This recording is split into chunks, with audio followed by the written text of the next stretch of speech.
International Anti-Corruption Day is observed annually on December 9th to commemorate the United Nations Convention Against Corruption, which was signed in 2003. To mark the day, the Public Service Commission, in partnership with the UN in South Africa and Unisa, held a commemoration event in Pretoria to provide an opportunity for governments, business, civil society and the public to join the fight against corruption. This year's theme focused on the costs of governance failure and public service ethics. eNCA's Moloko Moloto was there and joins me now in studio. Moloko, the Chief Justice was tasked with a huge job of investigating corruption in the public sector through the Zondo Commission. I'm sure he had a lot to talk about. Well, that is very true, Anli. I mean, this particular day, as you correctly said, it's celebrated or commemorated every year. And we know South Africa is signatory to that particular United Nations Convention Against Corruption signed in 2003 in Mexico. Now, obviously, every year in South Africa, it is being championed by the government through the Public Service Commission. And this year, you could see that perhaps the state in general takes the issue of corruption seriously, because in that particular meeting at Unisa today, the speaker or the legislature arm of the state was represented by Lechisa Tsenoli, who is the Deputy Speaker of the National Assembly, and the President of the Republic from the executive side was meant to go there.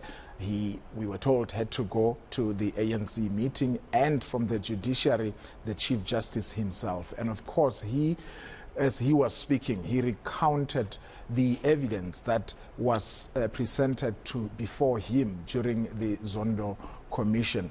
And he, for instance, was saying, look at PRASA, its mandate is to provide services, transportation services, that is, to the poor and the working class. And because of corruption, for instance, according to him, irregular expenditure grew from 500 million rand to about 20 billion rand in a space of 5 years. And he was also talking about the housing project, 1 billion rand housing project in the Free State that he says when Musebenzi Zwane was MEC of housing at the time, he says he couldn't account for even more than 50 houses, yet the 1 billion rand was gone. The 240 million rand that he says was paid to controversial businessman Edwin Sodi, questionably so, to remove the asbestos roofs. Not even a single house was actually, the roof was removed. So the Chief Justice was basically saying that corruption is stealing from the majority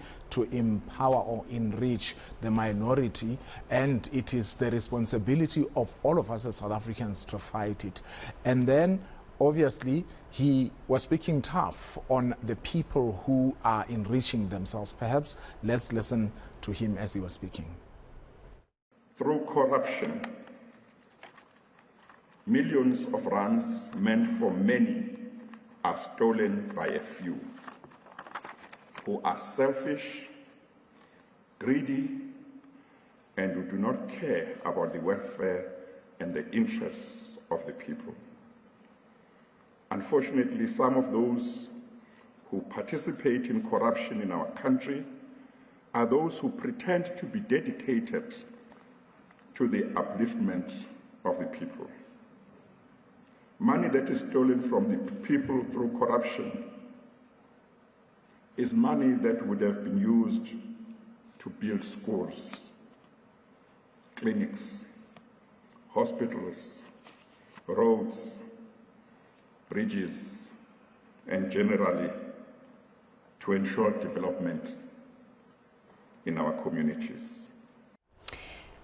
Moloko, the former public protector and well-respected anti-corruption champion Thuli Madonsela also spoke, saying that state capture should anger all South Africans.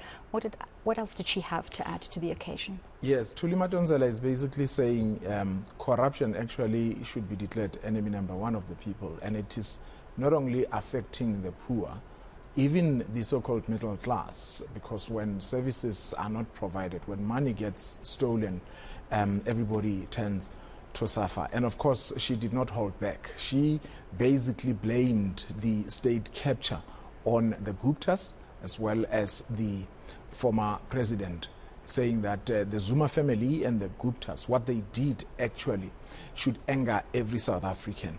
And he went on to say that the sad thing is that even the people who were involved in state capture, they tend to be supported. But also, she said, look, you can understand sometimes you look at it, you're not shocked. But what shocked her in the main was at the height of the COVID-19, when people were confronted with this pandemic that they have never came across. There were people who were presiding over public finances, and they thought that it was an opportunity for them to steal the money. And maybe let's listen to her as well. Corruption is a social injustice. It undermines fairness to all. It does this by skewing the benefits of social cooperation in favor of those that use or benefit from the use of entrusted power for personal gain, thus undermining the equal enjoyment of all rights and freedoms in and between societies as dictated by social justice. Corruption is also a crime whose impact primarily undermines democracy, making it a major threat to the rule of law, justice, sustainable democracy, and peace. Corruption is at the core of our troubled world. Corruption is at the core of our troubled world, at the center of which is a polarized world and the climate justice crisis. Moloko, this is an internationally celebrated day that South Africans, and prominent South Africans at that, are so vehemently against the corruption in South Africa. What does this say to the international community about where South Africa is in terms of corruption? Well, according to the Chief Justice, the corruption is happening in every country in the world.